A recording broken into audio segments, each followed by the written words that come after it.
Hello friends, welcome to home food zone. இன்றைக்கி இந்த வீடியோவில் ரொம்ப சிம்பிளான ஒரு டிஃபன் ரெசிபி. வீட்டில் இருக்கிற ஒரு சில பொருட்கள் வச்சு நம்ம ரொம்ப டிஃப்ரெண்ட்டாக இதை பண்ணலாம். இது எப்படி சேர்ந்தால் பார்க்கலாம். இதை செய்கிறதுக்கு ஒரு மிக்சிங் பவுலில் 1/2 கப் அளவுக்கு வறுக்காத ரவை சேர்த்துக்கோங்க. 1/4 கப் அளவுக்கு புளிப்பில்லாத தயிர் சேர்த்துட்டு ரெண்டையுமே நல்லா கலந்து விட்டுக்கோங்க.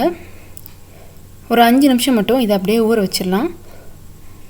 இப்போ இன்னொரு பவுலில் 2 கப் அளவுக்கு பொரி எடுத்துக்கோங்க. தேவையான அளவு தண்ணி விட்டு ஒரு 2 நிமிஷம் மட்டும் நல்லா ஊற வச்சுருங்க. நல்லா இது போல் அமுத்தி விட்டுக்கோங்க. அப்போ தான் நல்லா ஊறும் உங்களுக்கு. கொஞ்சம் நேரத்தில் பார்த்தீங்கன்னா நல்லா இது போல் ஊறி வந்திருக்கும். இதை அப்படியே தண்ணியெல்லாம் வடிச்சிட்டு ஒரு மிக்ஸி ஜாரில் மாற்றிக்கலாம். இது கூட நம்ம ஊற வச்சுருக்கிற ரவை கூட சேர்த்துடலாம். இதில் தேவையான அளவு தண்ணி விட்டு நல்லா மையாக அரைச்சி அடிச்சிட்டு வந்துடுங்க. இதை அப்படியே எடுத்து ஒரு பவுலில் மாற்றிக்கலாம். இது கூட சேர்க்குறதுக்கு 1/4 கப் அளவுக்கு கேரட் பொடிசா நறுக்கினது, ஒரு சின்ன சைஸ் வெங்காயம் பொடிசா நறுக்கினது, கொஞ்சமாக கருவேப்பிலை, 2 பச்சை மிளகாய், 1/4 கப் அளவுக்கு கேப்சிகம், 1/2 டீஸ்பூன் அளவு உப்பு சேர்த்து நல்லா கலந்து விட்டுக்கோங்க. இந்த அளவுக்கு மாவோட பதம் இருக்கணும்.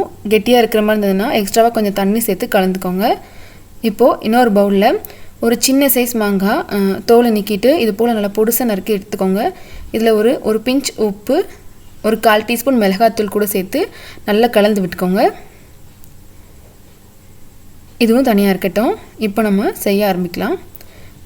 ஒரு தோசை தவா சூடு பண்ணிக்கோங்க. இதில் கொஞ்சமாக எண்ணெய் கூட தடவி விட்டுக்கோங்க. இப்போ நம்ம கரைச்சிருக்கிற மாவில் சின்ன சின்ன ஊத்தாப்பம் மாதிரி நம்ம ஊற்றி எடுக்கலாம். இதே போலவே ஒன்று ஒன்றா ஊற்றிக்கோங்க. இதுக்கு நடுவில் மிளகாய் உப்பு போட்டு கலந்துருக்கிற மாங்காவை 1 டீஸ்பூன் அளவு சேர்த்துக்கலாம்.